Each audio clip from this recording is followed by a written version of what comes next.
Aduh. Mana ya?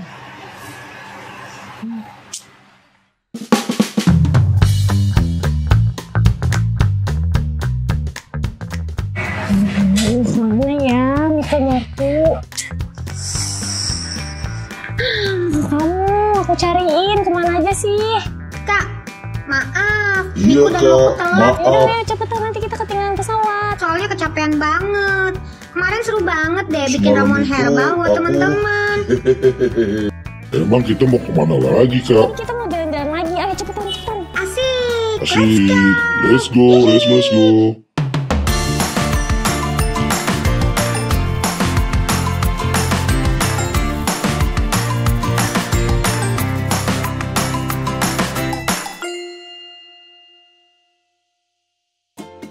Halo teman-teman, hari ini kami berkunjung ke Provinsi Lampung yang juga dikenal sebagai lumbung ternak.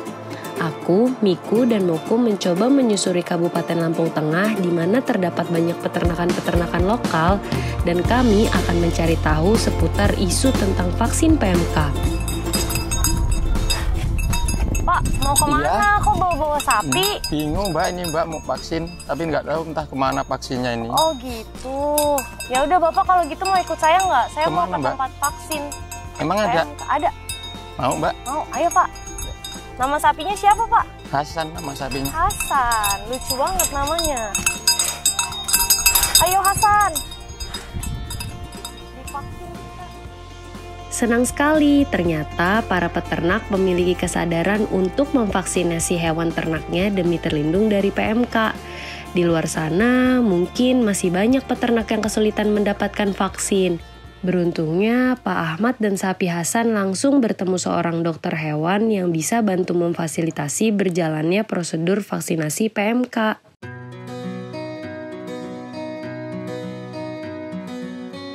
Kita ngapain kesini? Katanya mau jalan-jalan. Itu kenapa sapinya disuntik? Telinganya kau dipakein anting? Ih, serem banget. Iya, Kak, serem. kita pergi aja yuk. Aku Aduh, takut. aku Ntar jadi malah ikutan takut. disuntik lagi.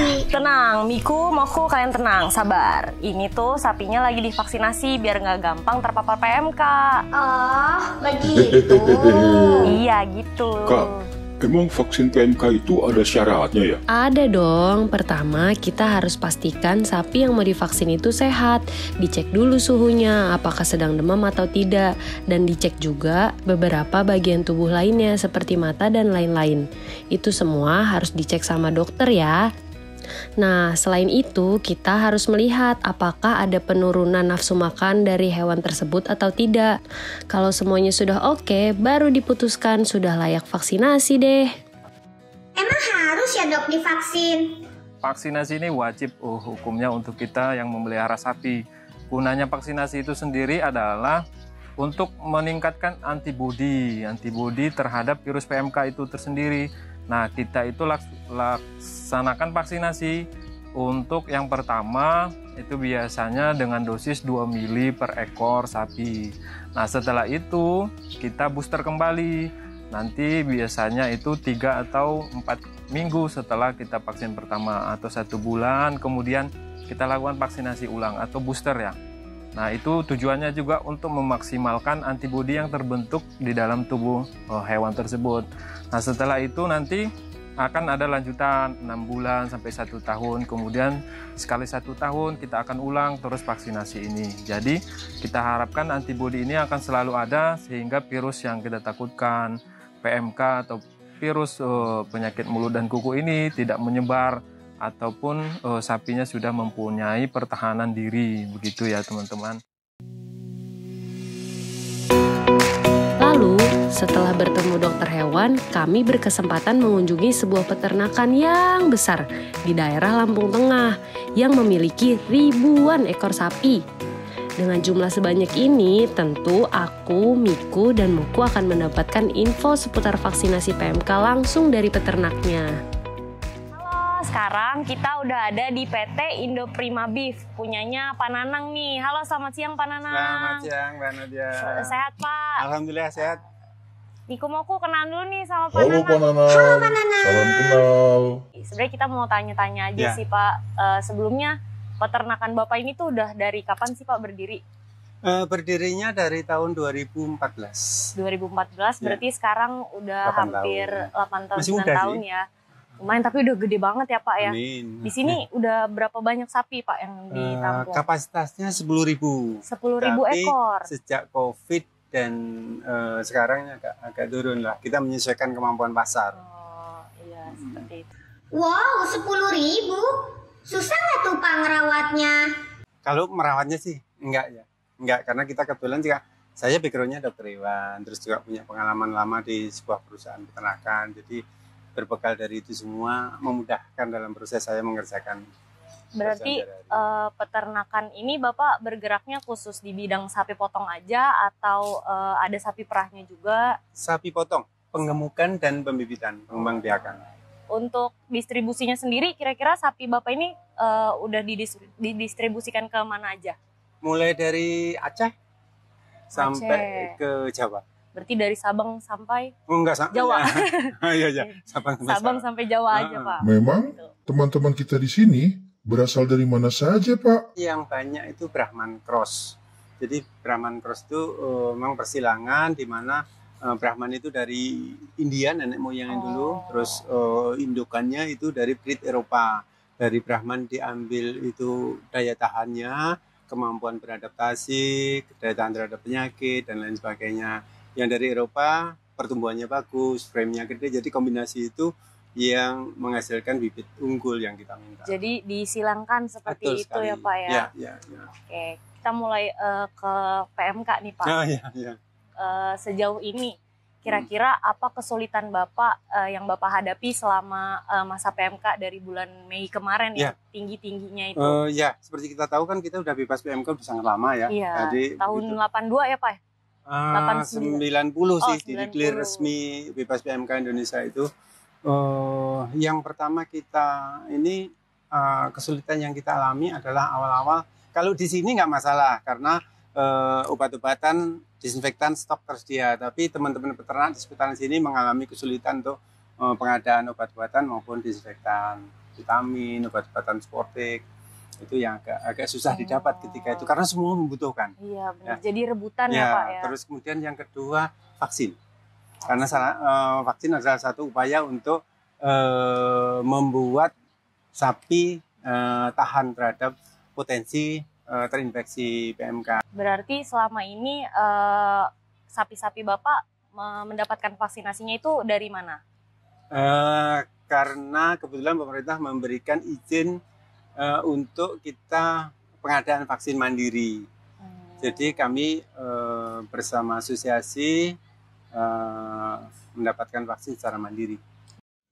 Bener nggak sih vaksin itu bikin kita mati? Takut. Menurut saya itu karena kurang mungkin sosialisasinya yang tidak menjangkau mereka ya. Jadi saya selalu tekankan kepada teman-teman para peternak yang tergabung dalam asosiasi, kita sampaikan bahwa vaksinasi PMK itu sama dengan kita vaksin COVID, persis. Sebenarnya virusnya sama ya Pak kayak COVID ya? Tipe virus itu COVID sama. di hewan maksudnya gitu ya? Artinya dengan divaksin kan kekebalan itu bisa didapatkan dari dua, yang satu terinfeksi, yang kedua vaksinasi. Nah kita maunya yang kedua aja dong dengan vaksinasi. Iya. Nah ini ketika peternak dipahamkan dengan seperti itu, saya yakin akan dengan mudah mereka malah minta menunggu-nunggu vaksin kapan datang. Nah perkara ditandai anting atau eartag itu membuat harga turun, ini pun juga masalah pemahaman yang perlu diluruskan. Iya, kalau saya sebagai pembeli sapi saat ini, saya hanya mau membeli sapi yang sudah ada tandanya bahwa sapi itu sudah divaksin. Jadi justru dengan adanya AirTag tanda sudah divaksin itu bukan nurunin harga, tapi malah naikin harga. Karena sapinya juga jadi lebih sudah aman ya Pak. Aman, kita habis betul. beli bisa tidur nyenyak. Iya. Gitu loh. Berarti untuk statement-statement dari peternak-peternak lain itu emang nggak benar ya Pak ya? Masa sih, Pak? Lalu ada efeknya nggak setelah divaksin? Jadi respon dari si sapi itu masing-masing berbeda. Ya, yang paling terasa itu beberapa sapi mengalami penurunan nafsu makan. Sama lah dengan kita, ada yang biasa-biasa saja, ada yang demam beberapa hari, ada yang ngilu. Tapi pada prinsipnya gejala-gejala itu gejala ringan yang sangat wajar dan kita bisa terima. Oh, berarti memang ada beberapa sapi yang mengalami penurunan nafsu makan. Itu tapi jangka waktunya nggak lama ya Pak? Nggak lama, 3 hari udah boleh. Jadi mereka sehat lagi. Sehat lagi, itu. iya. Iya. Oke. Kalau gitu kayaknya saya penasaran nih Pak, mau lihat-lihat sapinya boleh nggak ke dalam? Ayo. Tapi kita nggak usah pakai APD ya Pak, karena emang udah divaksin semua. Udah aman lah, insya Allah aman lah. Udah aman. Kita udah sangat pede. Oke, siap. Ayo. Beruntungnya, pemerintah memberikan izin untuk para peternak melakukan pengadaan vaksinasi mandiri. Jadi, asosiasi peternak bisa mendapatkan vaksinasi secara mandiri deh.